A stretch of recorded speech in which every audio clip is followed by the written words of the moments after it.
Hello students, welcome to the Chanakya classes. आज के इस वीडियो में हम लोग क्या पढ़ने वाले हैं? आज के इस वीडियो में पढ़ने वाले हैं chapter third, English, class 12 Bihar board का, a pinch of snuff. This chapter a pinch of snuff, ये जो लिखा गया है मनोहर मांडलकर जी के द्वारा लिखा गया है, ये बहुत ही ज़्यादा इंपॉर्टेंट चैप्टर है एग्जाम पॉइंट ऑफ व्यू से। जितना ज़्यादा ये चैप्टर इंपॉर्टेंट है उतना ही ज़्यादा इन चैप्टर्स के राइटर्स के बारे में जानना जरूरी होता है, क्योंकि इससे ही एमसीक्यूज पूछे जाते हैं बिहार बोर्ड एग्जामिनेशन में। चलिए सबसे पहले इस चैप्टर के राइटर जो कि मनोहर मांडलकर जी है उनके बारे में जान लेते हैं। Manohar Malgonkar was born on 1913, is a well-known novelist and short story writer with over 25 publications to his credit। मनोहर मालवणकर जी का जन्म 1913 में हुआ था और इनकी मृत्यु 2010 में हो गई थी। ये एक नॉवलिस्ट थे और शॉर्ट स्टोरी राइटर थे, यानी कि ये छोटे छोटे कहानियाँ वगैरह लिखा करते थे। इनके पूरे जीवन काल में इन्होंने 25 कहानियाँ यानी कि 25 शॉर्ट स्टोरीज वगैरह लिखी थी, जो कि बहुत ही ज़्यादा फेमस थी। इनके कुछ फेमस स्टोरीज, शॉर्ट स्टोरीज यहाँ पे दिए गए हैं, जैसे कि distant term, the princess, a paint in the gangs and Bombay be aware. ये कुछ शॉर्ट स्टोरीज हैं जो कि बहुत ही ज़्यादा इंपॉर्टेंट है, जो कि एग्जाम में पूछे जाते हैं कि ये जो शॉर्ट स्टोरी है वो किसके द्वारा लिखा गया है। तो उसमें सबसे पहले आता है distant term, the princess, a paint in the gangs and Bombay be aware. The present short story, A Pinch of Snuff, is taken from contemporary Indian short stories in English। ये जो चैप्टर है पिंच ऑफ स्नफ, ये chapter English का contemporary Indian short story से लिया गया है। तो चलिए सबसे पहले पढ़ते हैं ए पिंच ऑफ स्नफ का summary. A pinch of snuff, A pinch of snuff का सबसे पहले हम लोग मीनिंग जानते हैं कि पिंच ऑफ स्नफ होता क्या है। ये पिंच ऑफ स्नफ का मतलब होता है एक चुटकी खैनी। खैनी एक तंबाकू टाइप का सब्सटेंस होता है, एक टोबैको टाइप का सब्सटेंस, जो कि गांव में यूजुअली लोग खाते हैं और ये सेहत के लिए बहुत ही ज़्यादा हानिकारक भी होता है। तो चलिए सबसे पहले जानते हैं इस चैप्टर के बारे में कुछ starting points. Pinch of snuff is a comical and adventurous story. ये जो पिंच ऑफ स्नफ है ये कॉमिकल एंड एडवेंचरस यानी कि एक तरीके का रहस्यमय कहानी है, एक तरीके का बहुत ही ज़्यादा इंटरेस्टिंग कहानी है। It has been written by Manohar Malgonkar ji. ये चैप्टर मनोहर मालवणकर जी के द्वारा लिखा गया है, जो कि बहुत ही ज़्यादा फेमस राइटर थे। He is well known novelist and short story writer. ये एक बहुत ही ज़्यादा जाने पहचाने शॉर्ट स्टोरी राइटर्स थे, यानी कि छोटे छोटे कहानियाँ लिखा करते थे, और नॉवेलिस्ट भी थे, यानी कि नॉवेल वगैरह भी लिखा करते थे। The present short story is full of wit and adventure. ये जो स्टोरी है बहुत ही ज़्यादा इंटरेस्टिंग है, बहुत ही ज़्यादा एडवेंचरस है, फुल ऑफ विट से भरा हुआ है। ये जो स्टोरी है pinch of snuff, it provokes excitement in readers. जब इस चैप्टर को हम लोग पढ़ेंगे या पिंच ऑफ स्नफ, तो ये चैप्टर जो है, सो जो पढ़ता है ये चैप्टर उसके अंदर एक एक्साइटमेंट पैदा करती है कि आगे क्या होगा। ये बहुत ही ज़्यादा इंटरेस्टिंग स्टोरी है। It shows the author accuracy to narrate the story. और ये जो चैप्टर है वो ये भी दर्शाता है कि कैसे जो नरेटर थे यानी कि मनोहर मालवणकर जी, वो कैसे एक अच्छा कहानी को, कैसे एक अच्छे कहानी को लिख के दूसरे लोगों को इंटरटेन करते हैं, दूसरे लोगों को कैसे ये बहुत ही ज़्यादा इंटरेस्टिंग वे में लिख के समझाते हैं कि कैसे कैसे उनके जीवन में घटनाएं घटी थी। This story is short but full of wit and adventure. ये जो पिंच ऑफ स्नफ एक छोटा सा कहानी है, बहुत ही ज़्यादा इंटरेस्टिंग कहानी है। The readers excitement is built up through the accuracy and profound comedy of Manohar Malvankar narrative. ये जो कहानी है ये रीडर्स में, यानी कि जो पढ़ते हैं जो लोग इस स्टोरी को मनोहर मालवणकर जी के द्वारा का, यूजुअली जितने भी स्टोरीज हैं इसमें से जिसका प्रमुख एग्जाम्पल है पिंच ऑफ स्नफ है, ये बहुत ही ज़्यादा एक्साइटमेंट पैदा कर देती है जो कि इनके शॉर्ट स्टोरीज को पढ़ते हैं, क्योंकि ये एक तरीके का कॉमेडियन स्टोरी भी लिखते हैं। और किस कॉमेडियन के साथ साथ इनकी जो एक्यूरेसी है लिखने का, यानी कि जो समझाने का इनका तरीका है, जब स्टोरीज वगैरह लिखते हैं तो वो बहुत ही ज़्यादा इंटरेस्टिंग होता है। In this story the narrator's talk about his maternal uncles visiting. ये जो चैप्टर है पिंच ऑफ स्नफ, ये तब स्टार्ट होता है जब वो बताते हैं कि उनके घर उनके मामा यानी कि मैटरनल अंकल यानी कि उनके मामू जी उनके घर आते हैं। उनकी माँ एक दिन उन्हें बताती है कि उनके भाई यानी कि मनोहर मालवणकर जी के जो मामा है वो उनके यहाँ आते हैं। One day the narrator mother told him Nanu Kaka is coming. तो इनके जो मामा थे उनका नाम था नानू काका। तो इनकी माँ बताती है कि नानू काका आज आ रहे हैं, यानी कि उनके घर आ रहे हैं। नानू काका हिज मदर्स ब्रदर, तो नानू काका उनके माता जी के भाई थे। He is coming to Delhi to see the minister. वो किसी एक मिनिस्टर, वेलफेयर मिनिस्टर से मिलने आ रहे थे दिल्ली।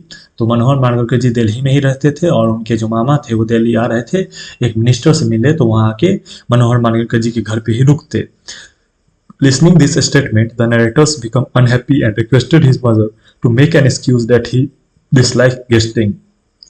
जब ये जानते हैं कि इनके मामा इनके घर आ रहे हैं एक मिनिस्टर से मिलने, तो ये बहुत ही ज़्यादा दुखी हो जाते हैं, क्योंकि इन्हें नहीं पसंद कि कोई ना इनके घर आए और इनके घर रहे, क्योंकि इन्हें गेस्ट लोग का ज़्यादा आना जाना इन्हें पसंद नहीं आता है। तो ये अपनी माँ से रिक्वेस्ट करते हैं कि माँ प्लीज़ कोई भी बहाना बना दो कि हम लोग घर पे नहीं हैं, या फिर हम लोग बीमार हैं, या फिर कैसे भी करके उन्हें यहाँ आने से रोक दो।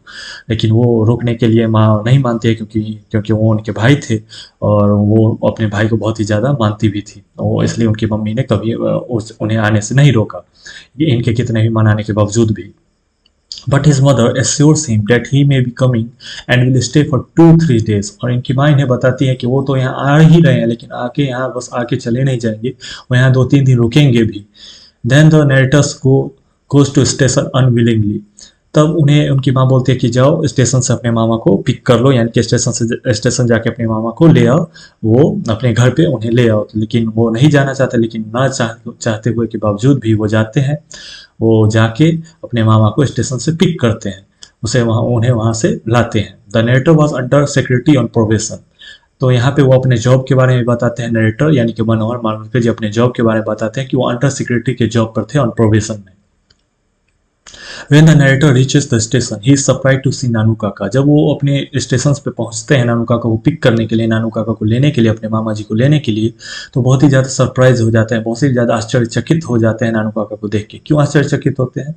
He still wears the old fashioned dress। वो अभी भी आज के इस जमाने में भी वो बहुत ही ज़्यादा पुराने किस्म के ड्रेस, पुराने किस्म के पहनावे में पहनावा पहन के वो आए थे उनके यहाँ दिल्ली में स्टेशन पे। तो बहुत ही ज़्यादा आश्चर्यचकित हो गए कि कैसे आज भी कोई इतना पुराना ड्रेस पहन सकता है। He gave the narrator a basket in which there are kittens that begin to mew after some times। तो जब स्टेशन से जब ट्रेन के डब्बे से इनके मामा जी उतरते हैं, तो उन्हें एक किटन यानी कि एक बिल्ली का बच्चा दे देते हैं, जो कि एक बास्केट में बंद होता है। और ये बच्चा, बिल्ली का बच्चा, कुछ समय बाद म्याऊं म्याऊं करने लगता है, यानी कि बहुत ही ज़्यादा जोर से चिल्लाने लगता है, बोलने लगता है। He traveled in the second class compartment beside having the third class ticket। नानू काका बताते हैं नरेटर को कि इनके पास थर्ड क्लास ट्रेन का टिकट था, यानी कि इनके पास थर्ड क्लास ट्रेन का टिकट था, पर स्टिल ये सेकेंड क्लास में बैठ के आए हैं। और ये बताते हैं कि मेरा बहुत ही ज़्यादा जान पहचान था टिकट टीटी से, यानी कि जो वो इंसान से जो कि टिकट कलेक्ट करता है उसे टीटी कहते हैं। तो ये बताते हैं कि उनसे मेरा बहुत ही अच्छा जान पहचान था, तो मैं सेकेंड क्लास से ही आ गया और उन्हें किसी भी तरह की कोई भी समस्या आने में नहीं हुई। तो जब नानू काका को वो स्टेशन से पिक कर लेते हैं, तो फिर वो लोग एक कार में जाते हैं। They get into the car means वो टैक्सी पकड़ते हैं, वो अपने घर की ओर रवाना हो जाते हैं। In the way Nanu Kaka asked the narrator about the arrangement of his meeting to the minister. तो नानू काका कार में बैठ जाते हैं नरेटर्स के साथ और पूछते हैं नरेटर को क्या नरेटर्स यानी कि क्या मनोहर, तुमने मेरे लिए अरेंजमेंट बुक किया कि कैसे मैं मिनिस्टर से मिल सकता हूँ, क्योंकि तुम अंडर सेक्रेटरी हो मिनिस्टर के ऑफिस में, तो क्या तुम मेरा अरेंजमेंट सेट करा दिए हो कि कैसे मुझे मिनिस्टर से, यानी कि कैसे मुझे वो जो मिनिस्टर हैं जिससे मिलना चाहते हैं, जिसके लिए दिल्ली आए हैं नरेटर के यहाँ, तो क्या वो इसके लिए उसको अरेंज करके रख चुके हैं कि कैसे वो उनसे मिलेंगे। तो नरेटर वेरी फ्रेंकली रिप्लाइज। तो अब नरेटर कहते हैं कि him to arrange his meeting with his minister beyond his reach. Narrators फिर जवाब देते हैं कि मामा ये मेरे बस से बाहर है कि मैं आपको किसी एक मिनिस्टर से मिलवा दूं जिसके यहाँ मैं अंडर सिक्योरिटी जैसा जॉब में काम करता हूँ। तो ये बहुत ही ज़्यादा मेरे लिए मुश्किल है कि कैसे मैं आपको एक उनसे मिलवा सकता हूँ, यानी कि मिनिस्टर से मैं कैसे मिलवा दूँ। वो बहुत ही ज़्यादा बिजी रहते हैं और वो उससे मिलना कोई आसान काम नहीं है मेरे जैसे इंसानों के लिए जो कि अंडर सिक्योरिटी का एक नॉर्मल जॉब करता है। तो नरेटर फिर कहते हैं narrator's mother is waiting for them on the door step. तो ये सारी बातें वो टैक्सी में ही बात करते हैं। तो फिर नरेटर्स की जो माँ है, यानी कि उनकी जो बहन है नानू काका की, वो उनका वेट करती है डोर स्टेप पे, यानी कि घर के दरवाजे पे वो उनका इंतजार करती है। सी रिसीव्स नानू काका वार्मली। वो फिर अपने भाई को, नानू काका को बहुत ही वार्मली यानी कि बहुत ही अच्छे ढंग से वो उन्हें रिसीव करते हैं, उन्हें घर में अंदर बुलाती है और उन्हें बहुत ही ज़्यादा अच्छा व्यवहार देती है, कहती है बैठो, और उसके बाद उन्हें पानी वगैरह पिलाती है। At mother's insistence, the narrator had taken leave from office to entertain the guest। तो उनकी माँ ने बोला था कि नरेटर्स, ये जो नानू काका है वो आ रहे हैं, उनके भाई आ रहे हैं, तो उनको 2-3 दिन ऑफिस नहीं जाना है। लेकिन वो ना चाहते हुए भी ये चीज़ को, माँ की बात को नहीं काट सकते थे, क्योंकि उन्हें माँ ने बोला था कि तुमको 2-3 दिन ऑफिस नहीं जाना है। तो इस वजह से नरेटर्स जो है मजबूरन ऑफिस के लिए 2-3 दिन ऑफिस से छुट्टी ले लिए। उसके बाद ही ड्राइव्स नानू काका टू द नॉर्थ ब्लॉक। उसके बाद वो एक दिन नानू काका को नॉर्थ ब्लॉक ले जाते हैं जहाँ पे वो नाइटर्स काम करते हैं। Later he goes to meet Sohan Lal who is party boss and successfully impress by him by his words and wits showing that he is ambassador of Barkat Ali very well. तो जब ये जा रहे थे नॉर्थ ब्लॉक तब इन्हें रास्ता में सोहन लाल जो कि एक पार्टी बॉस हैं दिल्ली में, उनका बेटा ऑरेंज कलर का गाड़ी से जा रहा था। तो वो जो था वो इसके दोस्त था, यानी कि नरेटर का जो था उनका सोहनलाल का बेटा रतिराम और नरेटर्स का दोस्त था। तो जब जा रहा था रतिराम बगल से कार से तो वो वेव करता है हाथ, तो ये भी रिप्लाई देता है नरेटर कि हाँ हाय हेलो। देन वो चला जाता है कार से। तो फिर ये पूछते हैं कि ये कौन था, तो बताते हैं कि ये सोहनलाल का बेटा है जो कि पार्टी बॉस है दिल्ली में। तो ये जो है रतिराम वो जा रहा है अभी बरकत अली खान के जो दुबई है, आई थिंक दुबई ही था शायद, तो वहाँ जा रहा है उनसे मिलने और शायद कुछ ट्रेड वगैरह करने। दिल्ली दुबई वो जा रहा था बरकत अली खान से मिलने। So during talk with Sohanlal he came to know about welfare minister. तो जब नरेटर बताते हैं कि वो सोहनलाल का बेटा था, वो अभी दिल्ली दुबई जा रहा है बरकत अली खान से मिलने। तो नरेटर कहते हैं कि ये सोहनलाल कौन है, तो नरेटर बताते हैं कि सोहनलाल पार्टी बॉस है और उन्हीं का ये बेटा था। तो ये कहते हैं कि मुझे सोहनलाल से मिलना है।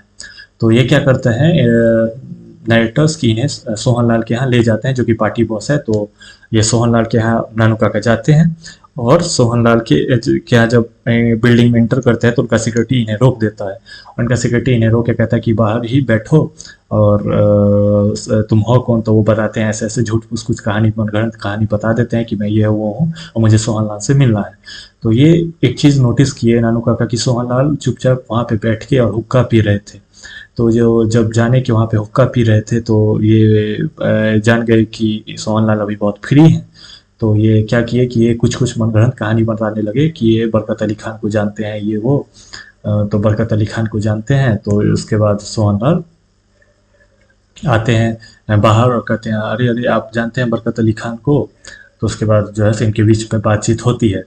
तो उसके बाद ये सोहनलाल से बताते हैं कि हाँ मैं बरकत अली खान को जानता हूँ। और तो सोहनलाल बताते हैं कि हाँ मेरा बेटा भी उन्हीं से मिलने गया है ट्रेड करने कुछ वगैरह। तो आपके उनका जो है सो मेरे बेटे का न्यूज़ पहुंचा दीजिएगा कि वो अपना ही आदमी है, तो उनका ख्याल रख सके बरकत अली खान रतिराम का जो कि सोहनलाल का बेटा है। तो सोहनलाल कहता है नानू काका को कि आप बरकत अली खान को बता दीजिएगा कि वो वहाँ गया है तो वो मेरा ही बेटा है और प्लीज़ उस पर कुछ पैरवी वगैरह कर दीजिएगा। तो यहाँ पे नानू काका बोलते हैं हाँ हाँ, जो कि बहुत ही झूठ था। नानू काका को कोई भी जान पहचान नहीं था बरकत अली खान से, वो मिलने के बहाने ये सब चीज़ कर रहे थे।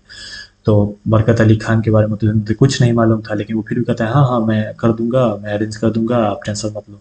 तो ऐसे ही बात करते करते सोहनलाल कहता है कि क्या आप वेलफेयर मिनिस्टर को जानते हैं। तो कहता है तो नानू काका तो वेलफेयर मिनिस्टर से ही मिलने आए थे, बट वो कहते हैं कि बट वेलफेयर मिनिस्टर से तो वो मिल नहीं पाए थे अभी तक। तो कहते हैं कि हाँ हाँ मैं वेलफेयर मिनिस्टर को जानता हूँ। फिर नानू काका झूठ बोल देते हैं कि हाँ मैं जानता हूँ। तो सोहनलाल बताता है कि मैं उनकी बेटी से उनके आई थिंक मेरे बेटे को उनकी बेटी से शादी करवाना चाहता हूँ। तो वो मेरा जो है सो वेलफेयर मिनिस्टर जो है वो मेरा रिजेक्ट कर दिया मेरा प्रपोजल को। तो इसलिए वो वेलफेयर मिनिस्टर के बारे में कुछ कुछ वो बताते हैं ऐसे। तो उसके बाद कहानी आगे बढ़ती है। तो एक दिन तो फिर वेलफेयर मिनिस्टर के बारे में वो इतना बात जानते हैं।